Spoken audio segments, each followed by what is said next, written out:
Welcome back to episode 9 of Calling FC to Glory. Now, this is the start of the episode for the championship season, meaning that we're only now one off the Premier League, but we're still a couple now away from being potentially into the European competitions, and that's ultimately where we want to end up. Let's see then this time round what the club vision and expectations actually are, and as you can see initially from the attachments there, work within the wage budget and gain automatic promotion to the Prem. Well, let's have a look at that then. So, wage budget without a doubt. Attacking football, entertaining, counter-attacking, and that's that. Maximum 1-year contracts for the players over 32. 5-year plan then, well, we've just looked at that. So the next season, look to build on promotion to the Premier League. Same for 34, 35, 35, 36, the same again, and then 36, 37, the same again. So this then is all about trying to hit the big time and get to it. And when we look at where we've been for the last couple of seasons, we've been run right to the wire. So I'm not expecting us to get up first time this time round. But if we do, that's a bonus. If not, I'm hoping we can start to improve some of the facilities, and if not, actually expand Holt House, because considering we've only got a 5,000 capacity, we really need to increase this now. We need to increase it just because then it'll help to pay the bills. Competition prize money is one thing, but ticket prices and fans through the door are something completely different. So for the sake of this, let's confirm it then, and let's see what else comes up. And then it looks like we've got another set here where it says for the Sky Bet Championship promotion, or do we want it to be winning the league? Just look down the bottom there. If we say promotion, we've got a 13 million budget and 150k for the wages. If we say by winning the league, well, then we end up with 14 and 160k. So considering it's 1.75, 2 million and only 10,000 on the wage budget, I think we'll just stick with promotion, because what we don't want to do is over promise at this stage. End that meeting there then, and let's see what else comes up. And then straight away then, so this is going to be one of the things that comes up a few times now then, and this is going to be because of the young players that we've got that are from Belgium that are on work permits. So this basically is saying that he's not played more than 30% of games for his country in the last year to automatically qualify, as he also doesn't have the number of points from other categories such as league matches, level of league, achievements in the league, Continental Cup to reach a points threshold. Because if we want to renew Foley's contract without a new work permit being granted, he would remain covered by his current permit until the end of this season. We may choose to appeal if we think he's high enough standard for a work permit, and if we do, then it's going to cost us 5,000. Now, Pascal Foley, when we have a look, then he's actually played hell of a lot of our games. He's played 37. So to say that he's not going to have the points, I might just appeal it. And again, if it doesn't work, then we'll just complete the renewal so we can keep him at least for this season too. I'd expect a few more of these as the season gets going. So cycling through then, it said we're going to have a £20,000 cost for the work permit application. He has agreed to renew the contract with us, so that's why it's going to cost us that rather than just appealing for the 5k. Ongoing, looks like we've started to get some scout reports through too. Nothing in there. There we go. Look, Foley's been granted the permit. Got a new 4-year deal as well on decent wages. But again, when you look at where they're going to be and how they might well end up, and values as well, it's more than worth what we're doing. So that's absolutely fine with me. We might find earlier on in the season that we're actually going to start getting kicked a little bit. And if we are, then we'll start to look at potentially buying some big players if we have to. I prefer not to, but we'll see what we can do from there. And as you can see there's another permit decision date set there. So let's see what happens with that one. Considering a lot of these players then, again there it says that the initial permit application has been rejected. But I bet if we were to look at the career so far, we've played 32 games last season, so he's going to get it on appeal. I'm absolutely sure of it. And it looks like we've actually lost the scout there to Chelsea. We've got 110k there in order to complete it. But the days are just skimming by at this point, and that's because we're in the off season at the minute. Everyone's on holiday, everyone's resting. I'll stop this in a couple of days, and we'll just, unless something else pops up like it just has. So let's have a look then. Brings work permit the 12th of May, so another couple of days yet for that. 20k, doesn't really matter. We'll look at some of these focuses. Ongoing, nothing doing there right now. And again, because of the age and the fact that they're not homegrown within the UK, there's some work permit decisions and stuff coming along as well. But look, he's already been granted it and he's got the new deal there, so that's absolutely excellent too. We should be getting some of the others coming through. I think one of them said the 12th. There we go. Krings has got his 4-year deal too. Absolutely fantastic. Just skim through some of these then. Richards turns professional. These are young kids that we've just been talking to. Aguuch, but we already know he's got it. New 4-year deal. They're now on holiday until the end of June, so that's fine. Staffing advice, don't really care at this point. Krings, there's his new deal. Mexico, we'll start looking at some of these in a second. Let's just see where we end up. So Masengo then, let's just appeal it. Again, we've got him for another 2 years, even if we have to, so there's nothing wrong there. You can see a few more work permit decisions and things coming through. And if needs be, and they can't get any, then we might have to look at selling them, in which case we'll buy some players in. 17th of May, 15th of May, appeal that too. We won't face an additional tax bill, so that's all good too. Commercial summary then, we've got 2 new sponsorship deals, 2 deals at $475,000 a year. And one of them is because we've got a main kit sponsor now worth $450K.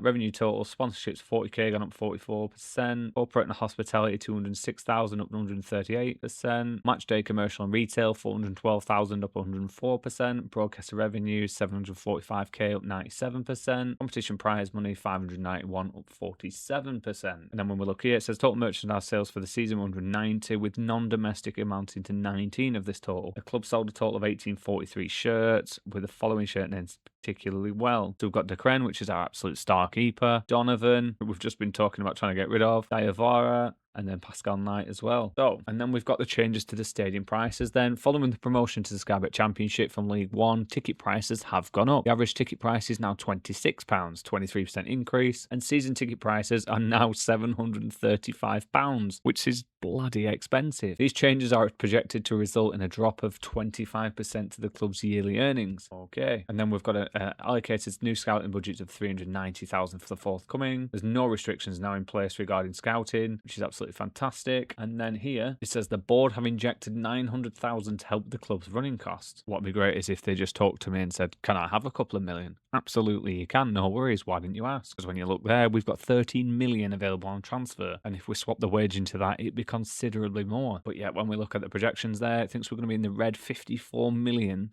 and by the end of the season after, 79 million. Turnover not really increasing too much, and that's purely again because we don't have enough capacity to bring the bottom line up. But we've just now got the expectation for the seasons, and a bit like every other season, these are the competitions that the board has allowed us to choose on what we want. We can't do anything in regards to the championship because promotion's what they want, and they're going to accept nothing less. Competition for the FA Cup then, well, it starts at the 3rd round and Carabao starts at the 1st round minimum. So if we change the FA Cup, looks like we get an extra like 150, 200k for our transfer budget, and then the wage budget actually increases by 4,000 total. Now, 4th round, is it achievable? Yeah, I think so. Obviously, we're always at the mercy of whoever we're drawn against, but I think that's fair. And then when it comes to the Carabao then, well, it starts at the 1st round, and then each time that we obviously increase where we think we're going to get to, well, at the minute you can see it's 5.79, goes up to 6.13.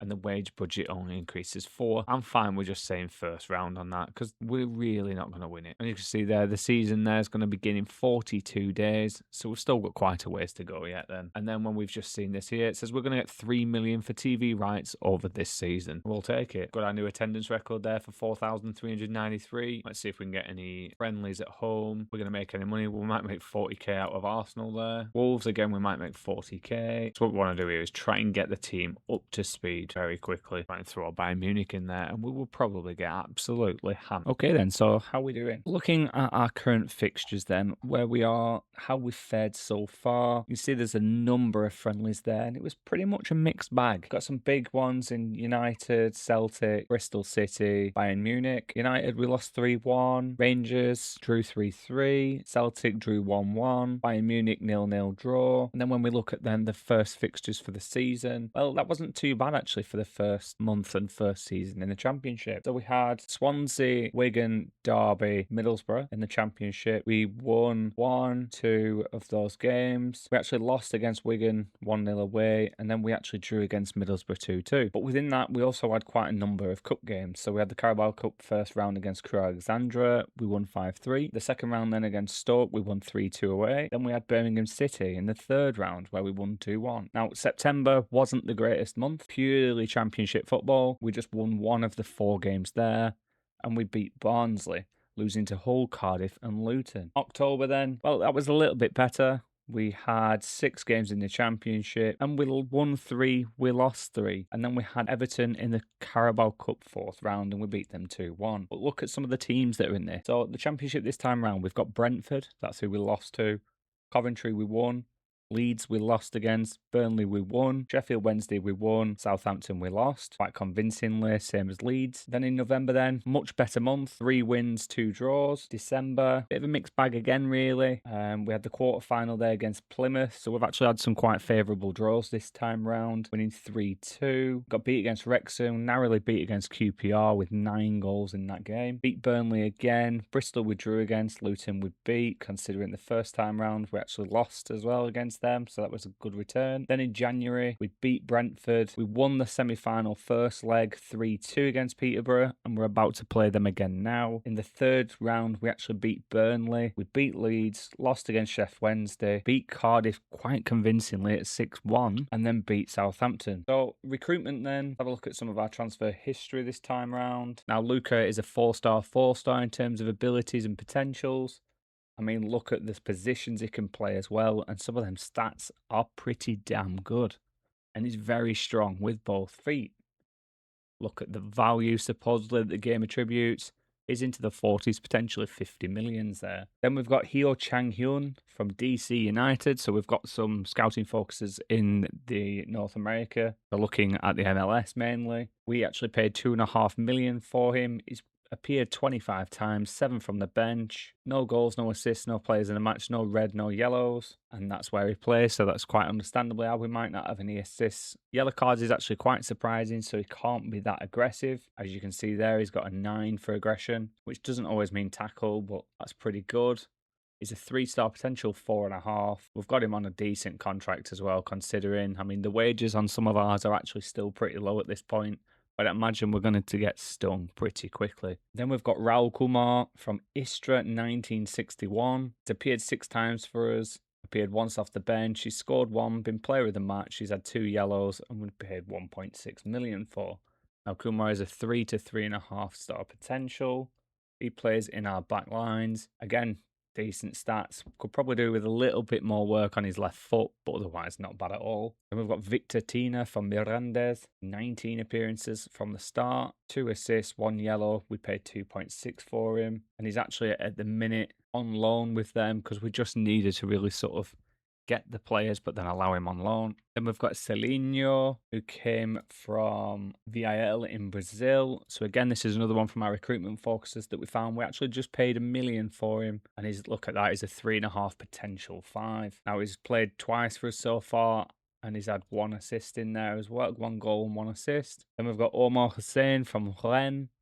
He's appeared 3 times, he's scored 3 goals and assisted once, and we got him on a free as well. I mean, look at that value, supposedly. He's a current 4 potential 5-star, and he's not bad with either foot either. Who we sold then? Well, the most notable, I guess, is Oguchi, who we actually signed on a free, and then we've actually sold him for 14 million. Not bad at all. Now, you look at his value there being 54, but we have got some quite favourable clauses within that too. I mean, we could stand to actually gain quite a bit more. And then when you look at the amount of players that are out on loan, well, that kind of says it all at this point. So how we're going to line up this time round then? Well, considering the Carabao Cup and we're not far off, we need to put Noah de Kren in. We're going to have Fries in there, Mazinho, Kumar, Salazar, Chang-Yun, Micho, Celinho, Rouvière. We're going to put Luca Williams-Barnett on there. Absolutely we are. And considering Rouviere's just come back from his injury, 75 minutes isn't too bad, but we'll make sure then that we've got Kurt Jacques ready in the subs if we need him.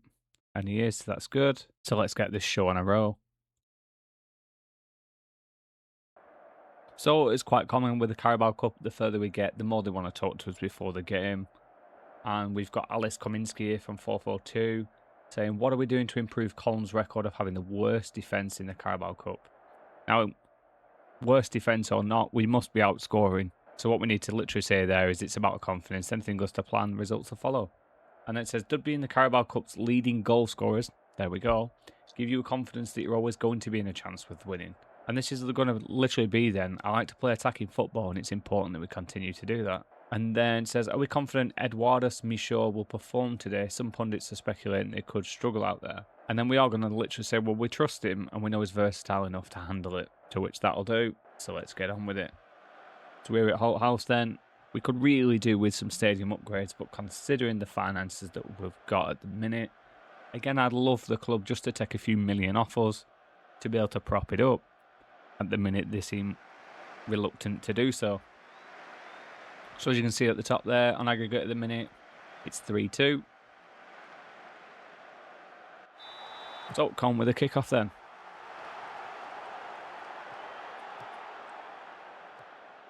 And usually these highlights don't come to much, but we'll see. There we go. Nice early couple of shots on target there. Looks like we've got a highlight here as well. Mizinho with the ball then. Plays it to Kumar. Or to Michaud. Michaud to Williams-Barnett. Just back to him. Out on the left now to Salazar. Salazar takes his man on. Looking for a pass. Just opts against it. Looks for some support in Michaud. Michaud comes in. Plays it through to Hyung Chang-Yun, who shoots from outside the box with a low-driven shot. 1-0 Colne. Not a bad goal at all.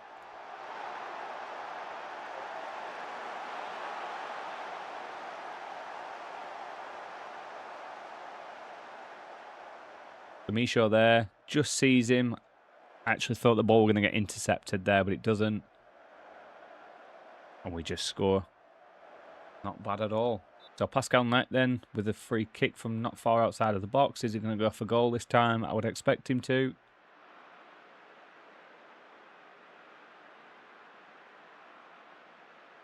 Got two Peterborough players that look like they're about to do the Congo. Pascal with the shot and puts it into top bins. You can't ask for more than that. Fantastic goal.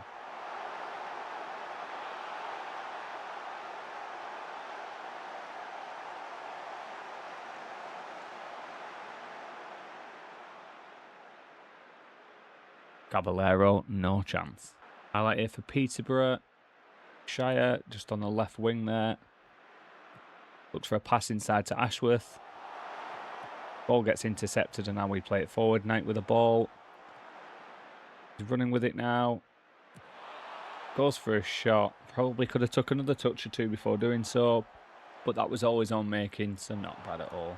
Williams-Barnett has the ball then. Puts it to the back post. Freese just misses it. And the ball goes out for a goal kick. And here we've got another highlight then. Salazar plays it in towards Rouvière. Doesn't manage to get it. Leonard just picks up the ball. Salazar collects. Drops the shoulder and then goes down his man.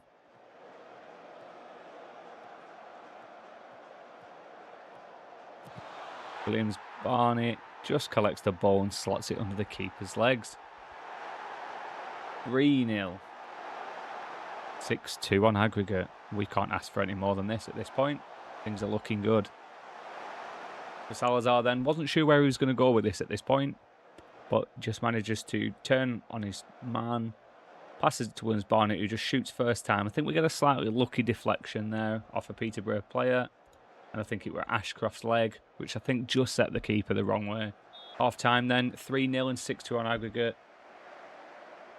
We're going to tell them we're absolutely very happy the way they're going, and that's the reaction as I'd expect.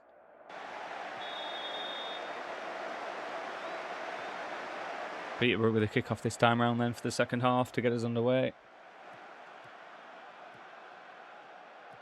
Ashworth with the ball, plays it to Ishaya, who just manages to get past our man there, which is Freese.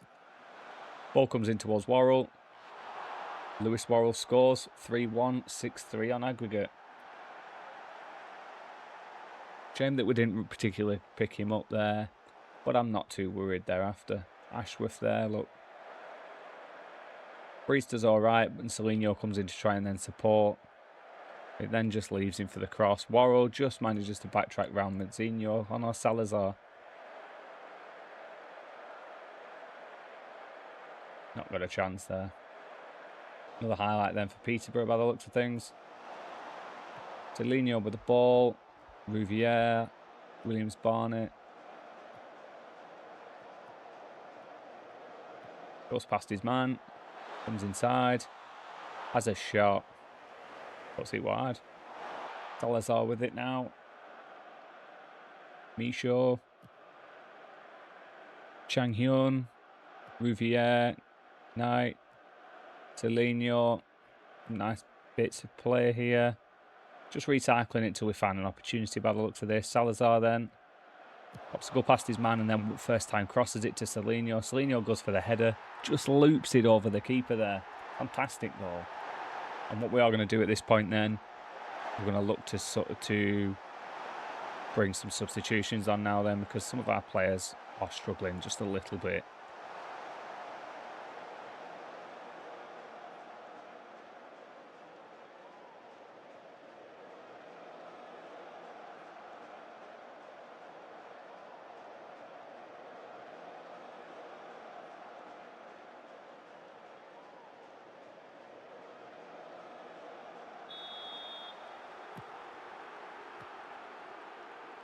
Jacques with the ball then. Priest goes for the first time cross. Ashcroft heads it only as far as Williams Barney, who just plays it back to Krings and keeps hold of the possession. Krings then goes to go past his man and gets fouled. Looks like he might actually be injured there as well.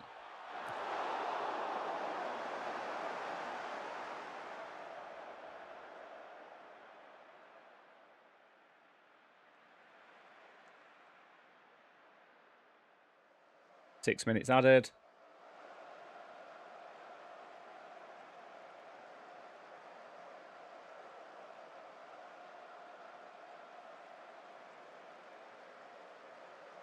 And there we are, Colne into the final of the Carabao Cup.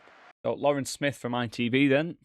Not many people would have predicted a Carabao Cup final for Colne. So how does this moment feel? We're chuffed. We might not have been everyone's favourite. We had quite a belief among ourselves that could challenge, and look at us now. And this says, did you honestly believe you could take advantage of their poor form? And this says, we always have a decent chance if we perform to the levels we all know collectively we're capable of. Though a helping hand from Peterborough was appreciated. There seems to be a real buzz around the team at the minute. How far can that take us? And then we're going to say management is easy when things are going well. It's a joy to work here right now, and long may that continue. And that's the end. And looking at this, it's going to be Man City versus Colne in the final. And we've got another financial update then here. I mean, look, you can see what the sold for the players has done to our balances, considering where we were. We were actually negative nearly 16 million, and we're currently 8.6 in the red there. Here we have it then, Carabao Cup final against Manchester City. Now, when you look at the team, and no doubt when you look at their team, I'm pretty sure we know what's going to happen here. And as long as it's not embarrassingly bad, I'll take it. We've got to the final. That's the main thing to say at this. This is how we're going to line up then. De Crane in net, Krings, Fries, Mazzino and Salazar as the back line. Misho, Yo Chang-hyun, Kerlund, Amimi, Jacques, Hussein. Might just swap Nate front if we can though. Yeah, we'll do it like that. Williams Barnett, I think, possibly could come in as well. We'll swap him for Amimi. Yeah, let's leave it like that. And then let's go to the match. Let's see what we've got. Let's see who City bring out to play against us. So here's the team then. Gianluigi Donnarumma is still in the net. Rico Lewis, Ruben Diaz, Guardiola, Schulz. Remember Schulz? We had him at one point on loan. Bergval, that's quite interesting. Currently plays for Tottenham. Adam Wharton plays for Palace at the minute. Elise, Ventura, Xavi Simon, and Paulo Cesar. And when you look at the bench, Mark Gay's made it onto the bench, so he's still there. Nico O'Reilly's still there. They're about the biggest names that I can think. So we're absolutely going to say we're underdogs today, but that suits us. Go and cause a few surprises. Let's talk to the media. And we've got Laura Lois from The Athletic. Your Colne team faced a tough challenge in the final with Man City with the clear favourites to win. Are you confident the players can upset the odds? And I'm going to say we're the underdogs for a reason. This is going to be tough, but who knows? Anything can absolutely happen in football. It is perhaps doubly important to win, knowing that a spot in the UEFA Conference League awaits too. Now, that's one thing that I didn't actually realise. It's definitely an added incentive for us all. We want to win on the big occasions, but we also reap many rewards that come along with them. And it says the Carabao Cup decided against City will no doubt prove a fascinating managerial duel between you and your opposite number. What's the relationship with Ronnie Filali? We get along very well. I don't know who he is, but here we go then.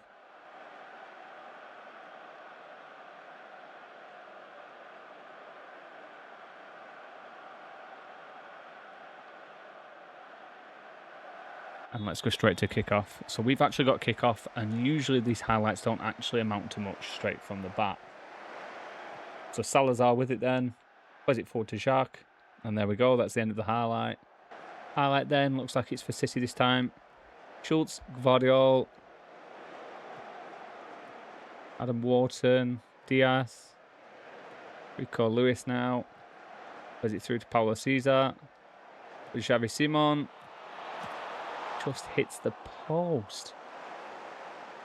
I actually thought we were going to get a block on that, to be fair. The highlight then for City. City moving the ball quickly on the left. Just hold up play a little bit. Schultz with the ball. Just plays it back to his centre-backs. Diaz with the ball. Bergval now.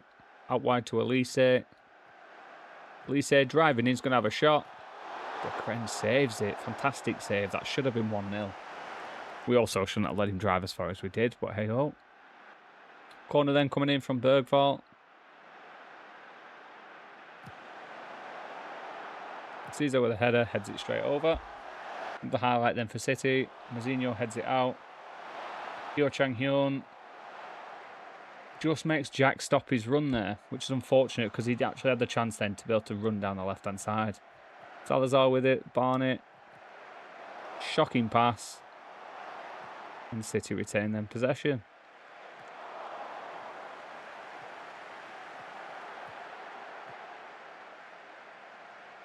Rico Lewis just standing on the ball there. Schultz with it, it's driving forward. No one's really picking him up at this point. Passes it to Elise. Elise just plays it back again to Wharton.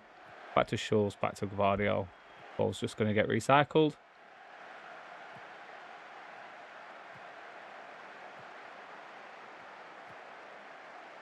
Rico Lewis then with it. Plays it out to Ventura. Bergval back to Ventura. Some nice 1-2s here. Give and go. Ventura's just going to look, I think, to cross this in. Oh, he isn't. He's going to drive against the defender. Shoots, manages to get past and then scores a goal just before half-time.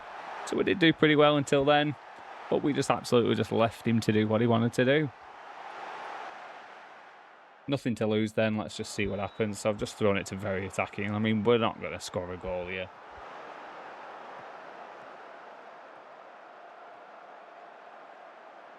Prince Kedlun, Micho, Yo Chang-hyun, Williams Barnett. Is he going to put a wayward pass in? Nope. Pascal Knight with it. Jacques with it. Salazar with it. Is he going to cross?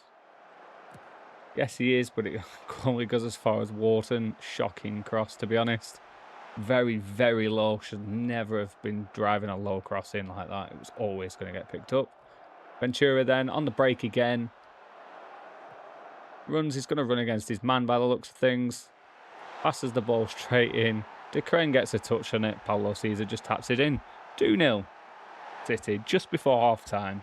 It's going very well. Another highlight for City then. Rico Lewis with a throw-in. Threatening area, puts it into Xavi Simons. Passes it to the back post. Okay, make that 3-0 just before half-time. Absolutely sloppy defending.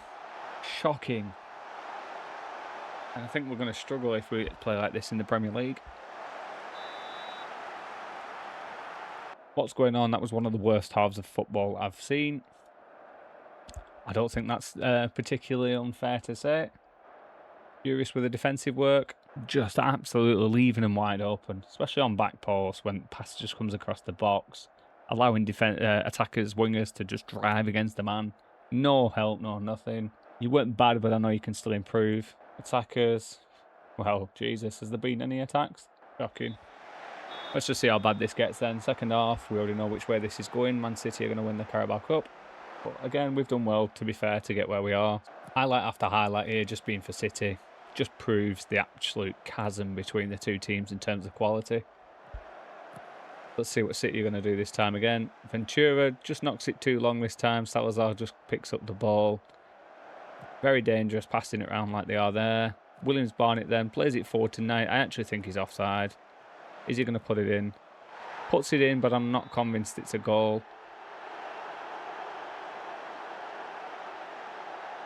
VAR.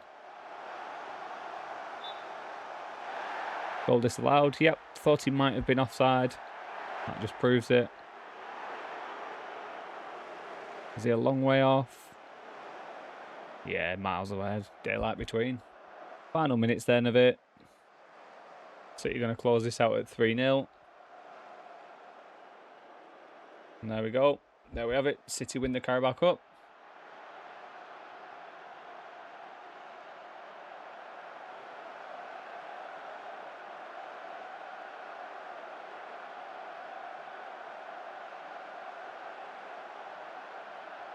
Let's just tell them that they should be proud despite the result. I know it's hard to take, but again, we got to the final, so let's leave it at that. Yeah, look to switch off, I'm not surprised. 51,000, it barely seems worth it. How do you feel in the immediate wake of such a disappointment? William Brossard says from Maxi Foot, wasn't to be today, but future's bright. Some consternation in the stands at seeing Amimi remain on the bench today. Well, all to learn from the defeat, and perhaps I shouldn't be so cautious next time. And then it says, with never good times conceded, is it true to suggest doing so just before half time is an especially bad one? Well, considering we conceded 3 goals just before half time, yeah, they pretty much had to tear up the half time notes, score at that point changes everything. That'll do. Just simply not good enough at that point, really. 29,000 paid out there. Salazar's just got a couple of fines, and it looks like we've got a few games left now. So I'll play through some of them, and then we'll see where we get to at the end of the season. Okay then, so where did we end the season for our championship this time round? Well, we didn't win the FA Cup. No surprise. We didn't win the Carabao Cup, no surprise. We did, however, get the champions in the championship. Now, when we look at our fixture schedule, let's just see how that happened. Well, we've already spoken about the friendlies, pretty much a mixed bag. August, not too bad with a couple of wins within the Cup and a few wins in the actual league as well. September, pretty much of a shocking month, to be honest. Just one win there. October, well, we got another win in the Carabao Cup. A few wins and losses, no draws in the whole of October. Not bad. November, much better. 3 wins, 2 draws, no losses. Then when it comes to December, we actually had the quarter-final against Plymouth, which we won 3-2. Then we had a couple of draws and a few wins, and then a couple of losses in the Championship too. So not bad, all things considered. Then when we look at January, well, we actually ended up playing Brentford, Burnley, Leeds, Southampton, some big teams there. And we played Peterborough in the semi-final, which we had 2 legs. We narrowly won 3-2 in the first, and then absolutely smashed them 4-1 in the second. We just had 1 loss in the whole of January. Not bad at all. And then in February then, well, again, we didn't lose a game. We actually won most of them, beating Wigan then in the FA Cup 4th round. And then when we turned to March, well, we actually lost against Hull on penalties in the 5th round. And that's then when we got beat in the Carabao Cup final against City. You can't really complain about that. In terms of the league again then, well, we had 2 wins, so the only 2 games in March in the Championship, we won both. April, well, look at that, it's enough to see. And then when we look at April then, well, we won more or less all of our games in April, bar the very last one against Stoke. Now, by this point, we were already promoted, because just at the right time, when we look at it, West Brom actually fell off right at the end. Now, if they'd have won them 2 games, they'd have been even on points. If they'd have won the game that they drew,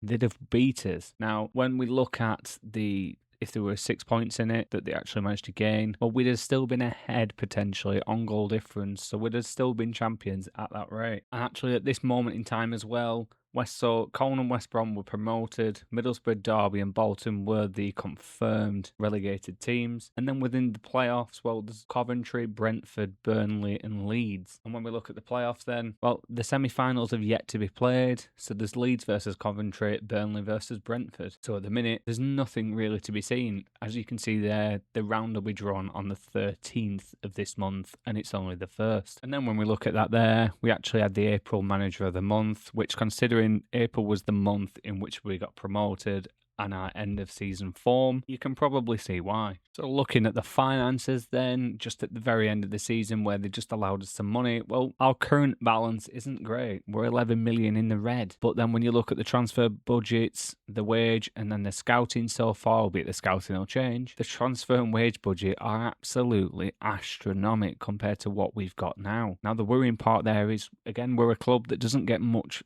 on bottom line through fans and normal revenue. So as much as we'd like to use that, we'd also like not to potentially get some positive balance and get an expanded stadium, or indeed a brand new stadium. When we look at our debts and loans, well, we've got 820,000 left to pay off. So we could probably do with selling a player or 2 minimum to get some of this cash released back into the club. I mean, when you look there, it says we've got a net debt of 9 and our transfer debt is 2.5. Not particularly very good. And when you look last month round, well, the income last month, we made 1.2 million. Gate receipts 400,000. And again, if we had a bigger stadium, this would be much greater. Nearly the same in TV revenue, match day income and grants. But yet when we look at the expenditure, we're actually spending 2.3 million. 600,000 on player wages for a start, And loyalty bonuses, which I absolutely hate, 146,000 there. Staff wages 200,000, and non-football costs at 487.